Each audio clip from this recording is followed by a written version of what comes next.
Good evening, everyone, and welcome to the Monday, April 1st regular City Council meeting for the City of Jacksonville Beach. We'll begin with the invocation, followed by the salute to the flag, led by Mr. Jansen. Let us pray.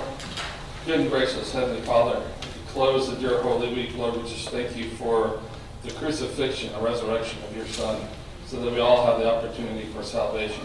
Lord, we just ask you that you look over our first responders and our military, bless them and bless their families as they protect our peace. And Lord, we ask for this in your Son's name. Amen. Amen.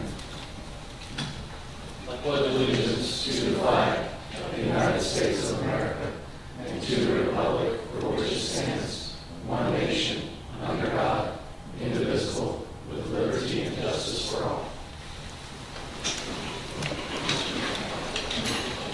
This meeting is called to order. Madam Clerk, roll call.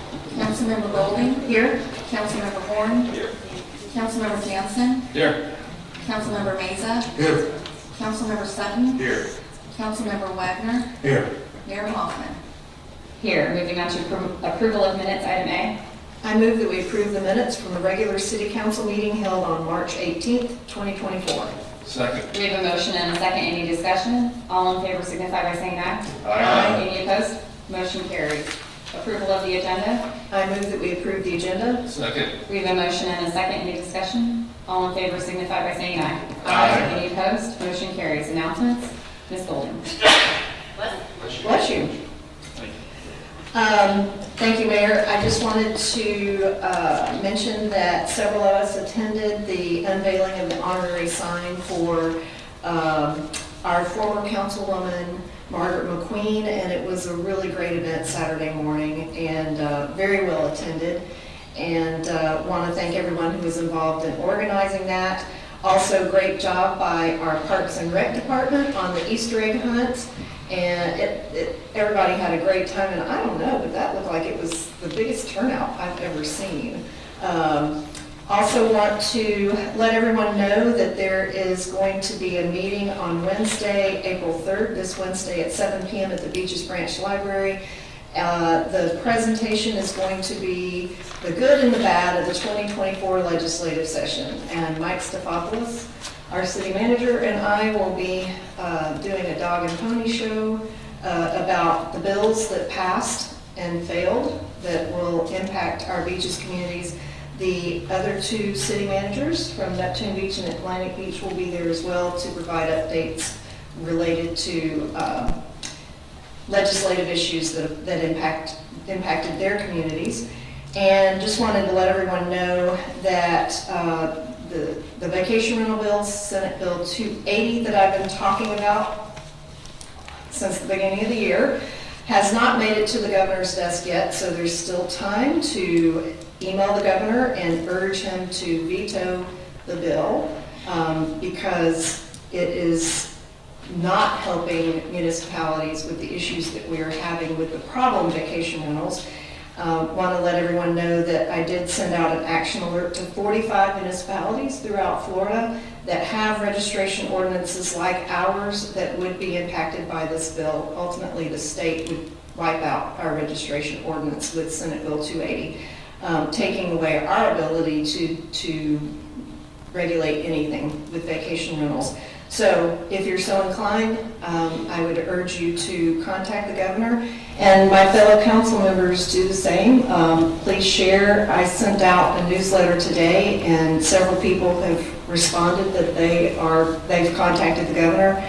So if we can keep the communications flowing, the more the better. Thank you. Thank you, Ms. Golden. Mr. Sutton. Just a quick shout out to Councilman Meza for his recognition last week as a Latin Leadership Award in our community. The mayor and I had the opportunity to attend, and it was a great event. And he was presented with the award, I think, by the mayor or governor or something of Oaxaca. Former governor. Yeah, so yeah, it was pretty impressive. He was here as a guest. And congratulations, and yeah, second, Councilwoman Golding's comments on the Margaret McQueen recognition. It gave me actually the opportunity to meet up with an old classmate from 1981 at Fletcher, Ms. McQueen's daughter. So didn't expect that, and that was a nice surprise. So thank you. Mr. Horn? I wanted to say thank you to the Public Works Department for their efforts. A week ago Friday, and over the weekend, we had an issue with some issues with the installation of IQ fiber that happened to strike some city property. And the wonderful folks in Dennis Bear and his group, they came out, they did a great job. The citizens in my area were very happy not only with the work that was done, but the speed and efficiency at which it was done. And again, it's very often that city departments get people complaining about what they do, but I just want to make sure that they know that the citizens in my neighborhood were very happy with what they got last week. So thank you. Thank you, Mr. Horn. Mr. Mesa? Yeah, another shout out to Parks and Rec for the Easter egg hunt. Heard it was a big turnout.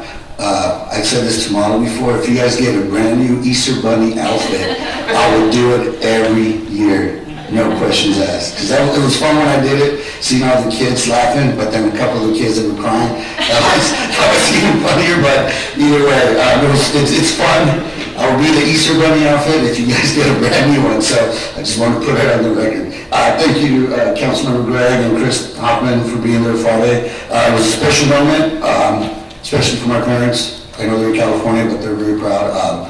And anything I can do to help the community and those in need, I will do that in a heartbeat. Thank you.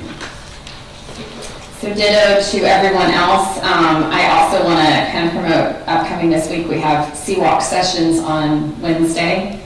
And I forgot to write the name of the artist down, but these are new events and designed to activate the Lakeland Plaza area on weekdays.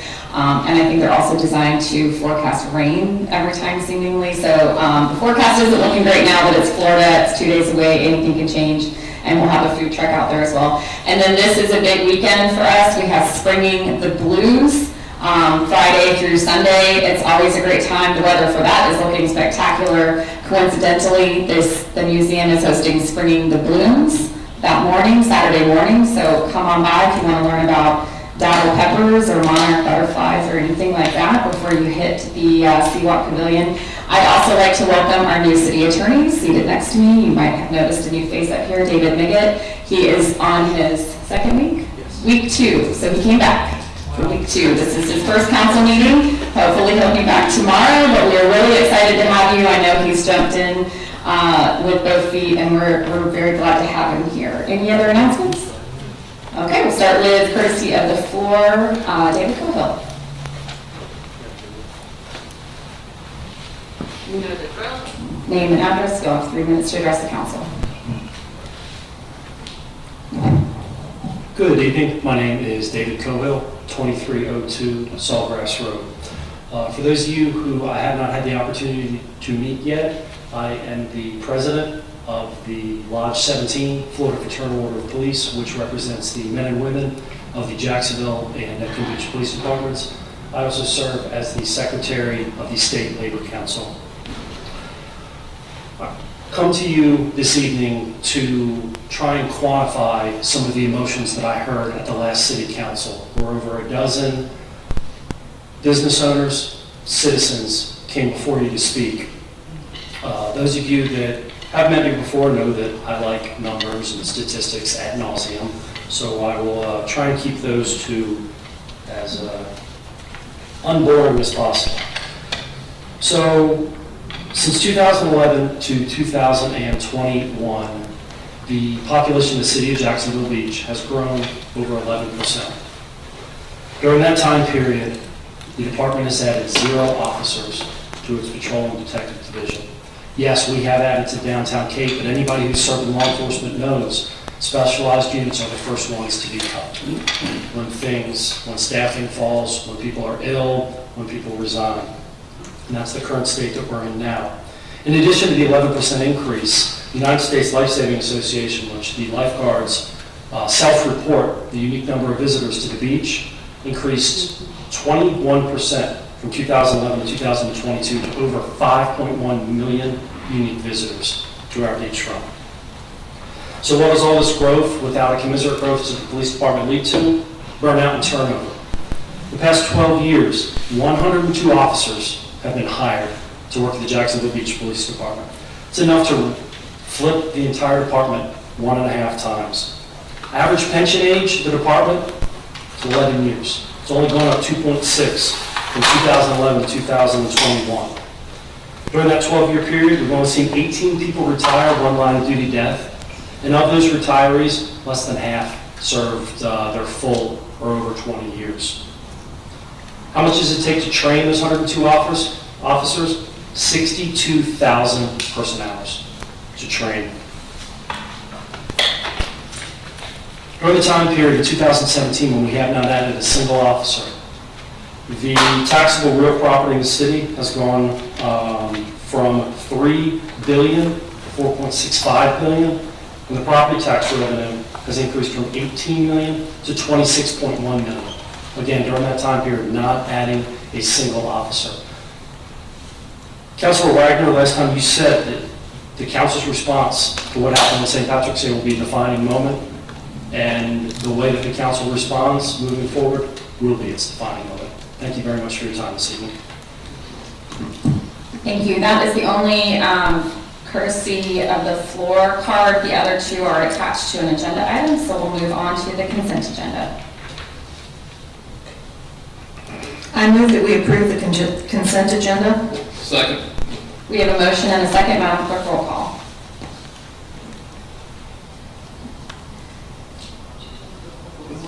Oh, sorry. All in favor, signify by saying aye. Aye. Any opposed? Motion carries. Thank you, Councilor Golding. Moving on, we have a proclamation. April is National Donate Life Month.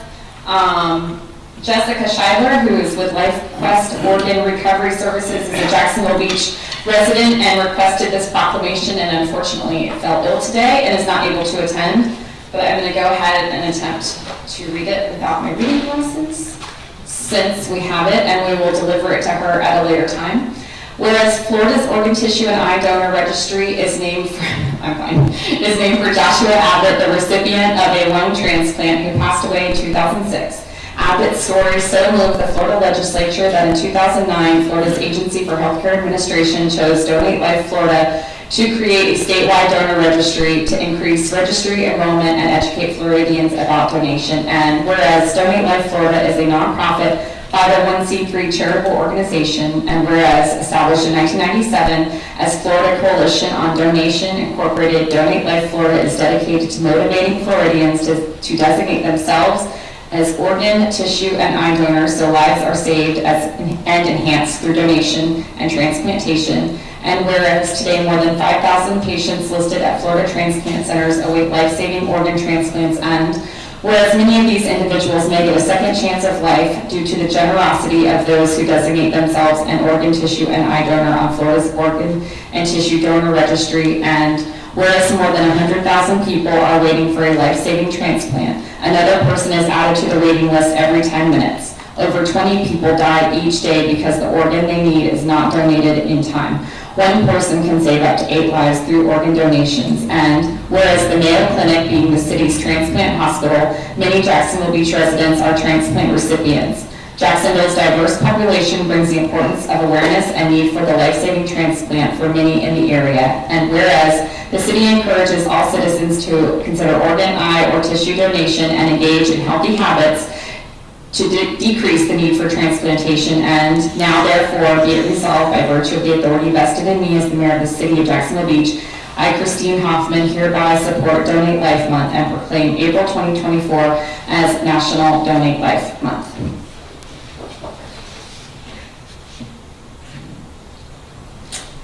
Thank you. Moving on to, and if you, I would encourage you to look into that organization if you'd like more information. Also, something that's really important, if you are an organ donor and you do designate it on your driver's license, make sure you talk to your family about it and friends, because ultimately they may be making a decision on your behalf. So you want to make sure that they know your wishes. Thank you for your attention to that. We will move on to ordinance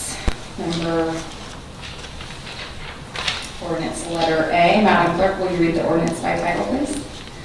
An ordinance of the City of Jacksonville Beach, Florida, relating to restrictions on use of public property, imposing a temporary moratorium on the issuance of permits for special events or festivals as provided in Section 19.5-1 City Code for 120 days, providing legislative findings and intent, providing for the term of moratorium, providing for exceptions, providing for conflicts, providing for severability, providing for scrivener's errors, providing for non-codification, and providing for an effective date.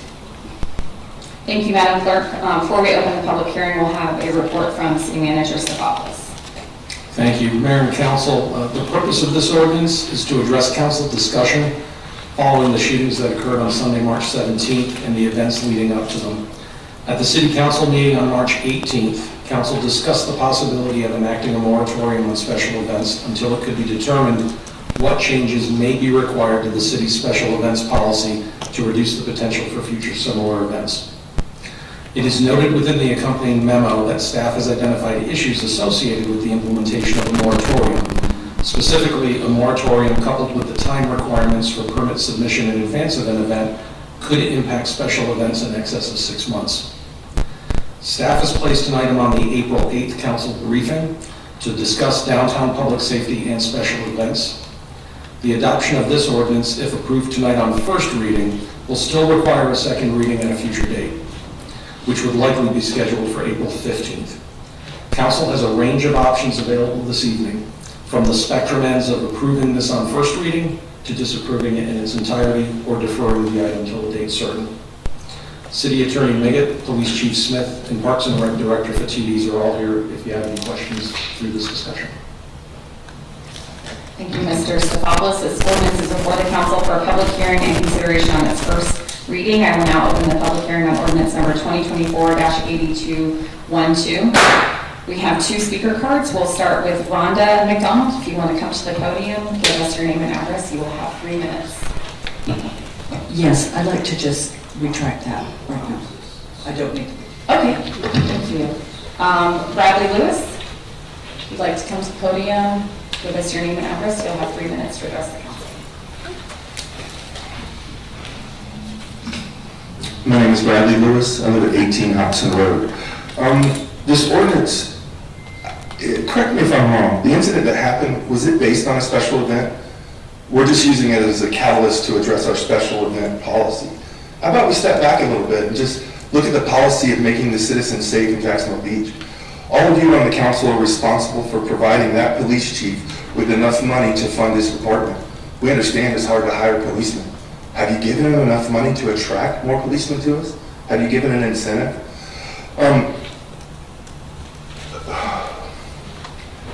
Chief Smith, I have to ask of you, what did you do to prepare for spring break? I saw a lot in the news about Miami and everything they did to slow down the spring breakers to kind of put a check on it. They did it for a reason, but Jacksonville Beach has had issues before this. We have a reason. We know that on the weekends, the amount of people in the city goes up drastically. Are we prepared for that on just any other weekend, a beautiful weather weekend? It seems as though we could look at this policy and go, let's add some more security to it. It won't make it safer if there's not a special event. It won't apply to anything that's not a special event. The citizens are asking you to make Jack's Beach safe. I applaud you for running an efficient budget. It's so efficient that people are nervous to go out. They're not happy. They don't feel safe.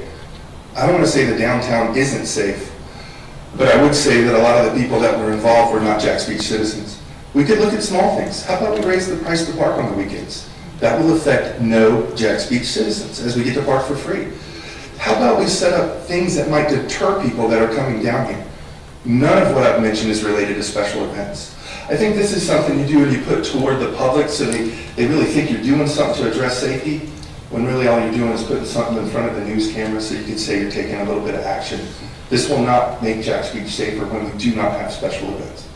Thank you. Thank you, Mr. Lewis. Would anyone else like to speak on this issue for or against? Seeing none, this public hearing is closed. Can I have a motion?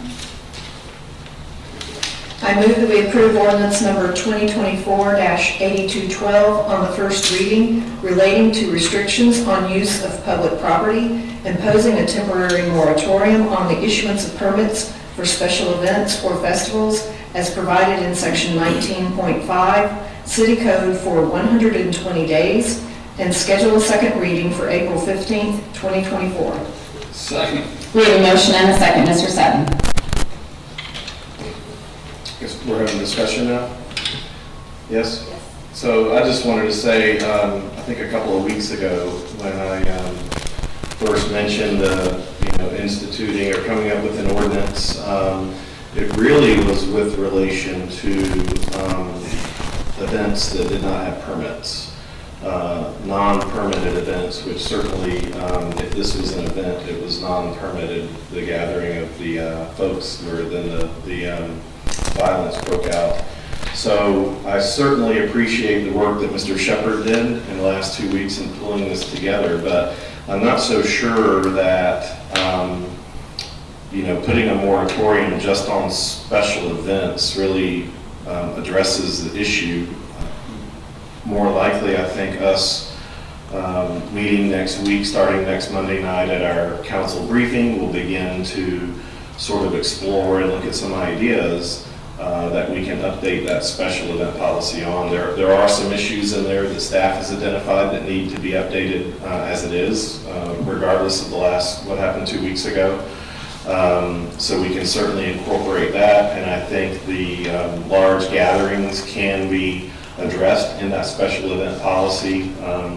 We have a couple of different categories in there and definitions around areas, around events or special events that are sort of specific to the downtown area right here, actually specific to Latham Plaza and the pavilion.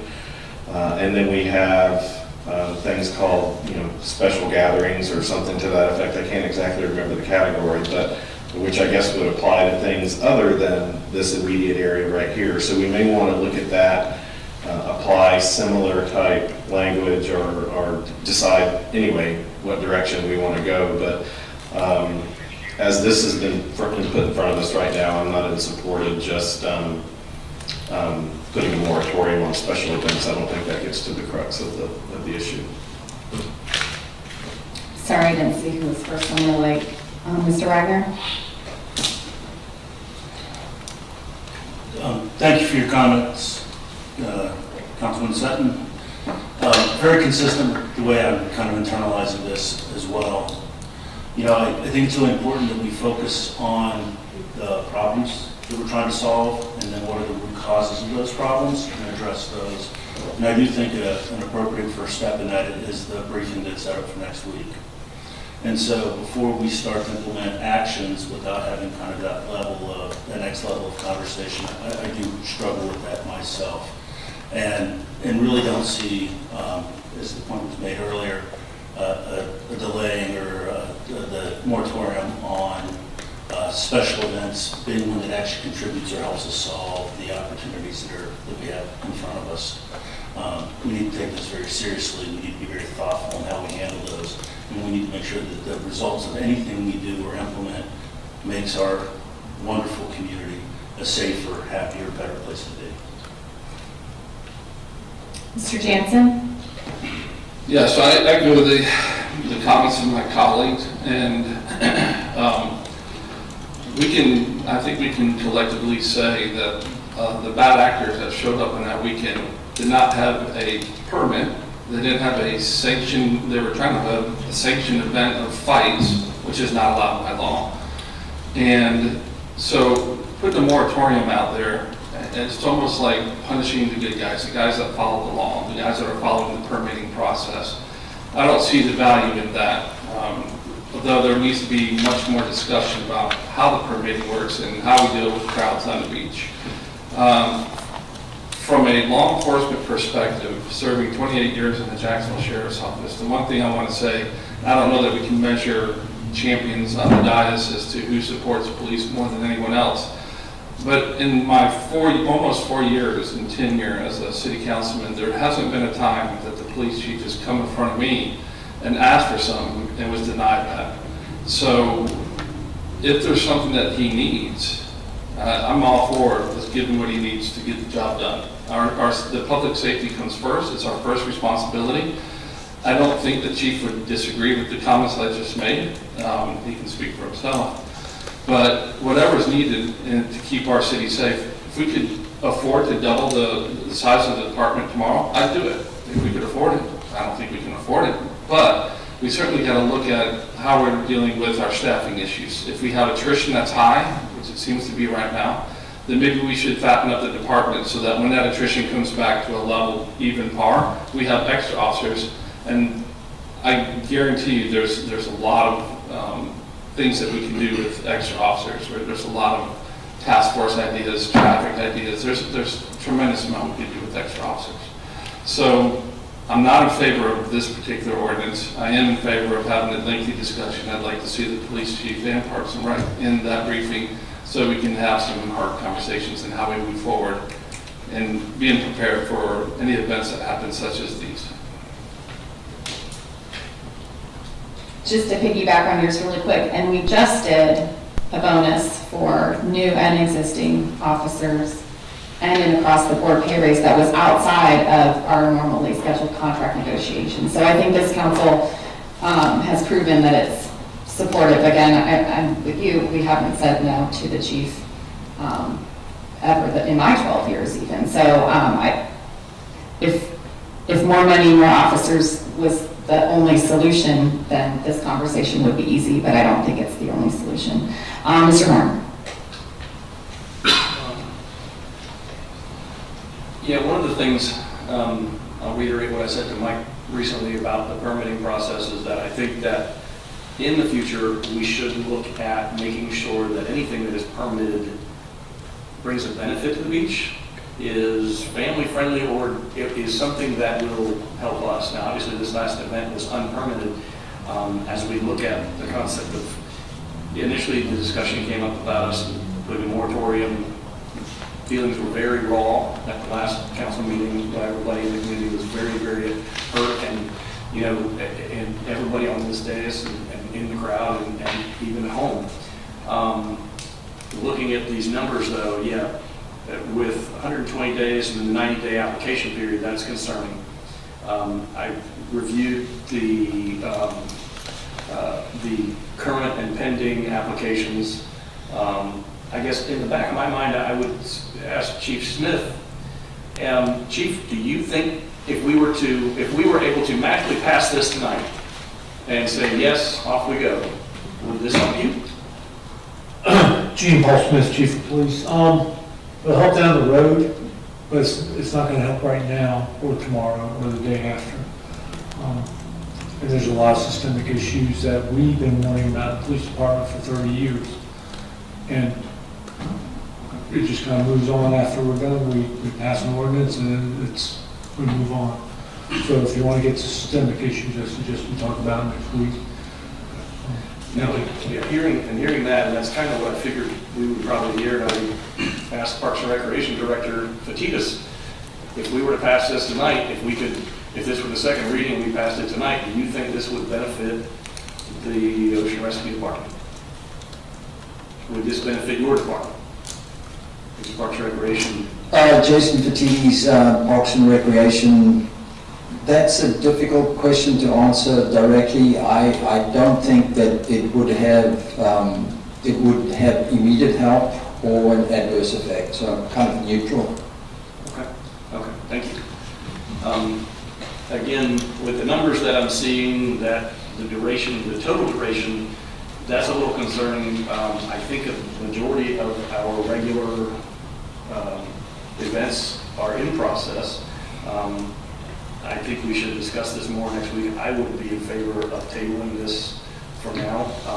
Again, I will reiterate to the city manager, and I'll say it again next week at the briefings, that I think that our goal in the future should be that any permitted events have a proven benefit for our community.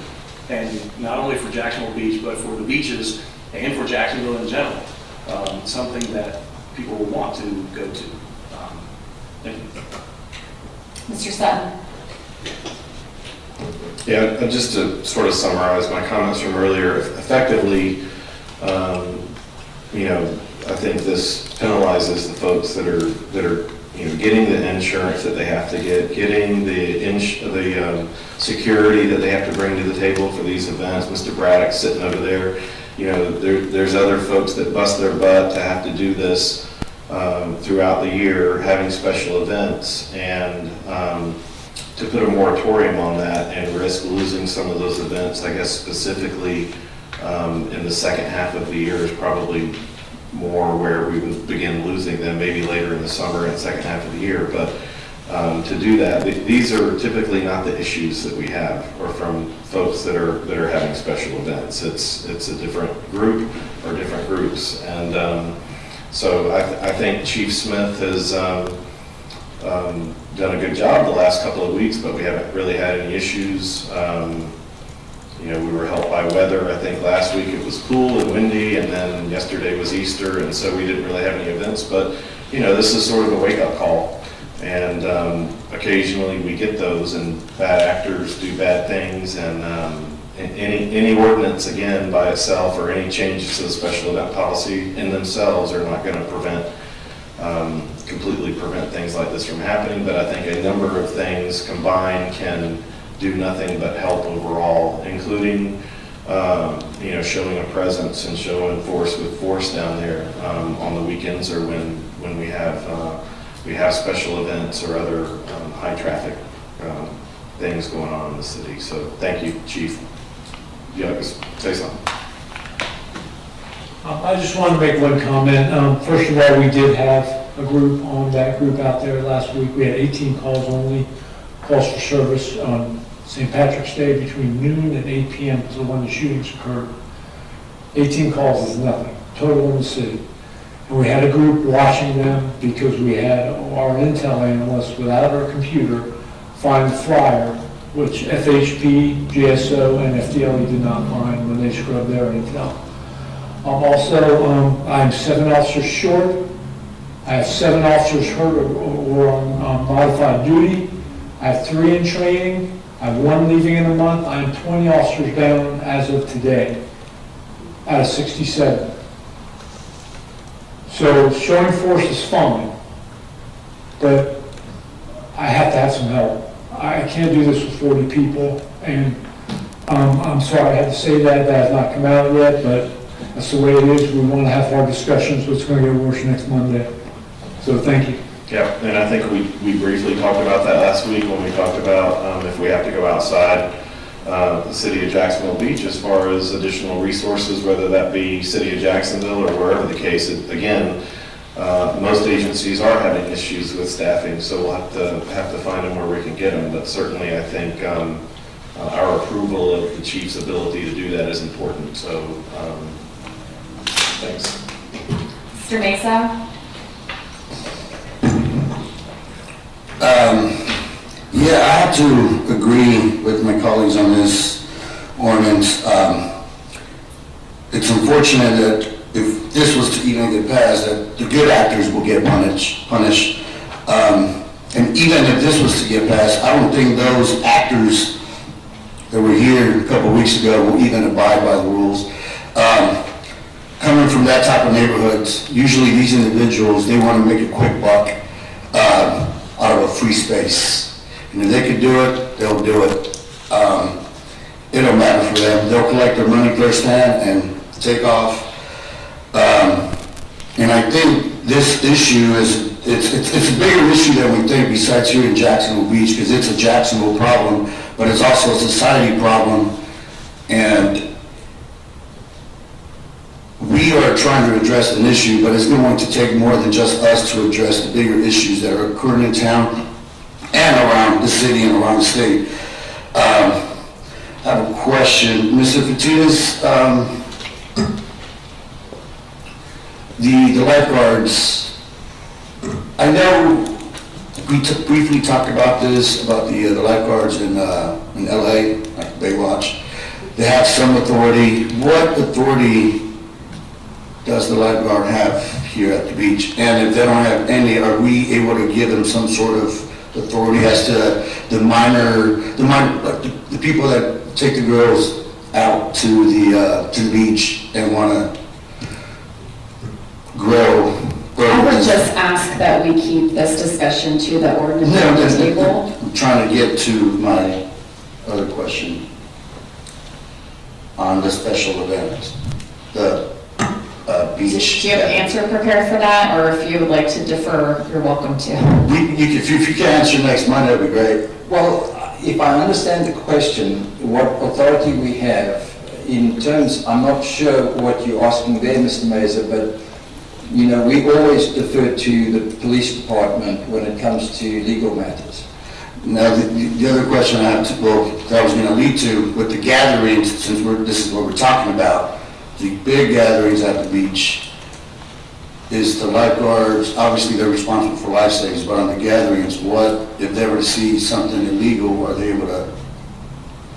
In constant contact with the police, that's the first call that they would make. Okay. Yeah, Ms. Warnings, I don't feel comfortable yet.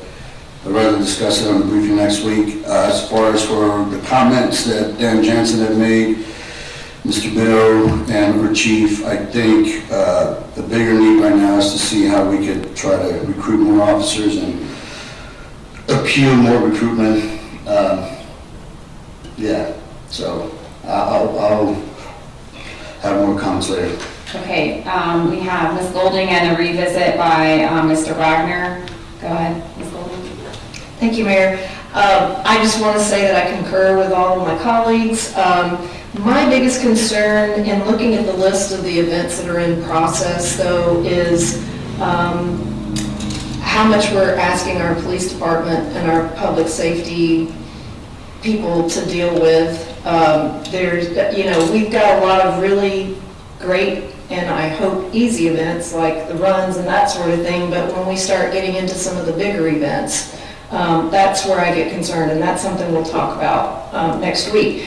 But I was going to ask, what would be the appropriate motion? Would it be a deferral, Mr. Miggett, or would it be a table, or is it tabling? Go ahead, Mr. Miggett. Either of those are viable. Table would end it, it could come back up in the future. Defer is essentially taking the same action, so either of those are fine, and it could come back in the future if one of those motions were to pass. It could also get denied today and come back at a different iteration in the future. The deferral, would that require a date? Do we need to specify a date certain if we deferred it? So we don't today, but two just sub-points on that.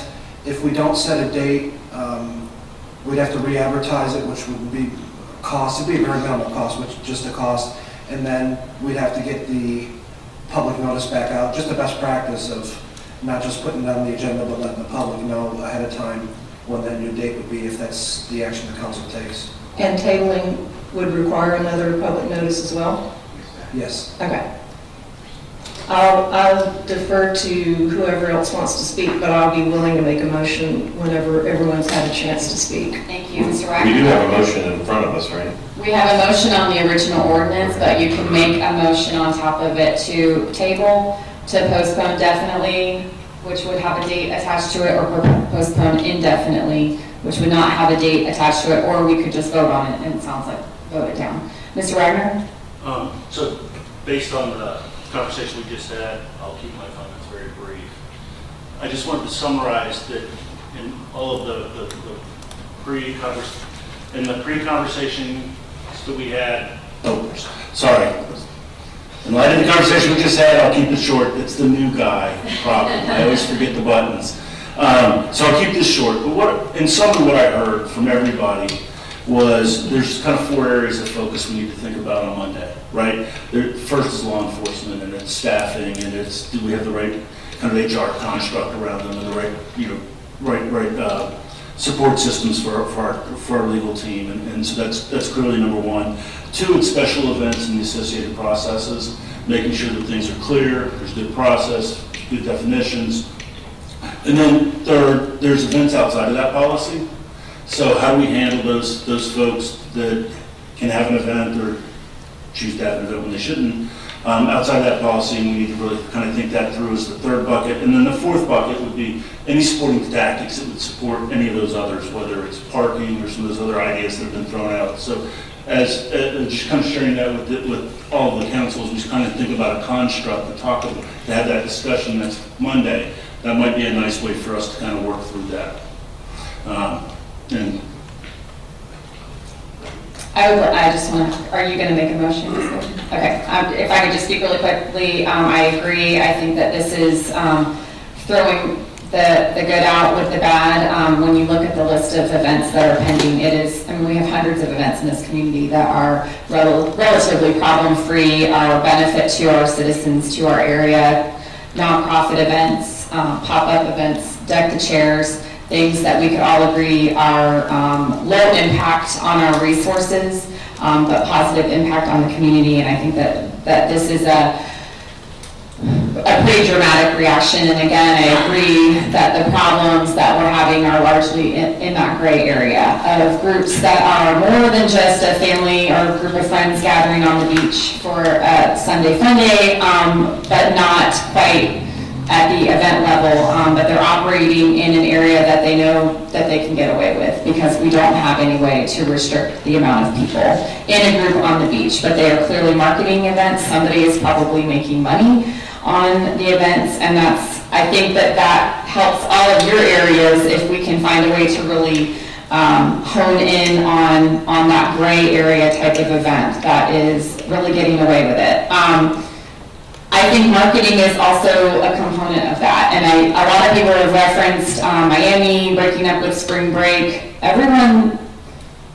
think everyone up here and most of the people who are paying attention realize that this wasn't a group of out-of-towners that came into Jacksonville Beach for spring break. This is people that live in the area, in the county, probably not at the beach from what we can tell. So I do think there is a marketing and communication component to this as well, to solving this problem. That may be a really big part of it. So I'm interested in the conversation on Monday. I would ask that our staff come with some examples of what other communities have done to target and hold the event promoters accountable for what may arise that is caused by them provoking this gathering. And I think that's something that we really, we're not the only community having these issues. And so there's no reason to reinvent the wheel if other communities are doing it right in terms of making sure that their beaches, communities stay safe for all to enjoy. So looking forward to the conversation on Monday.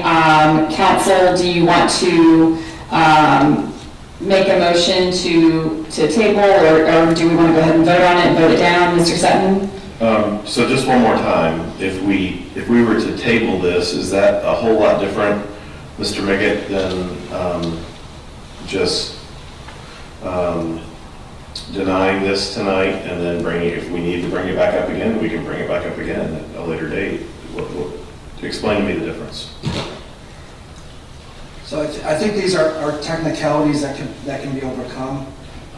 Technically, when something fails, under our rules, it can only be brought back by a motion to reconsider the same meeting or the next meeting. However, that's if it's the exact same issue. This proposed moratorium, if it did come back, if it was voted down, could be slightly different. And I don't see anything that would prevent that from coming back slightly different as soon as it was the will of the council to bring it back.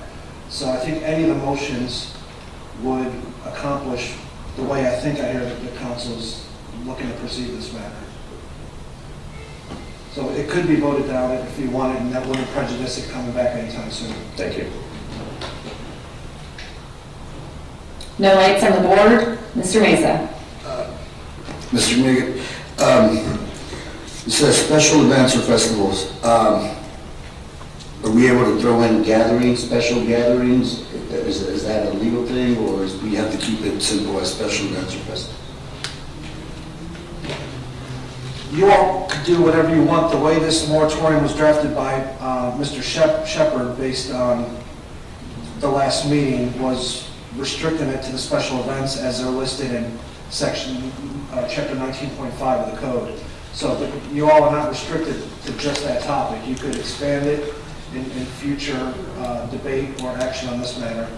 So this could come back in, especially after the discussion next Monday, I could foresee it coming back perhaps more encompassing, perhaps less encompassing, but you all could change it as you deem prudent going forward. You're not really restricted by anything that's happened up to this point in time. But this is specifically, the wording says moratorium on the issuance of special events, permits for special events, so that specifically is just for the. Yeah. I mean, even if we added gatherings, that's not defined. It's not anything that we are we, yeah, so no other lights on the board. My next step is to call for a vote, which would vote up or down on moratorium on special event permits for 120 days. No interest in tabling or postponing. Madam Clerk, roll call. To vote yes is to vote in support of a moratorium. To vote no is to vote against the moratorium. Councilmember Golding? No. Councilmember Horn? No. Councilmember Jansen? No. Councilmember Meza? No. Councilmember Sutton? No. Councilmember Wagner? No. Mayor Hoffman? No, motion fails. Seeing no other business, is there a motion to adjourn? I move that we adjourn. Second. All in favor, signify by saying aye. Aye. Any opposed? Meeting adjourned.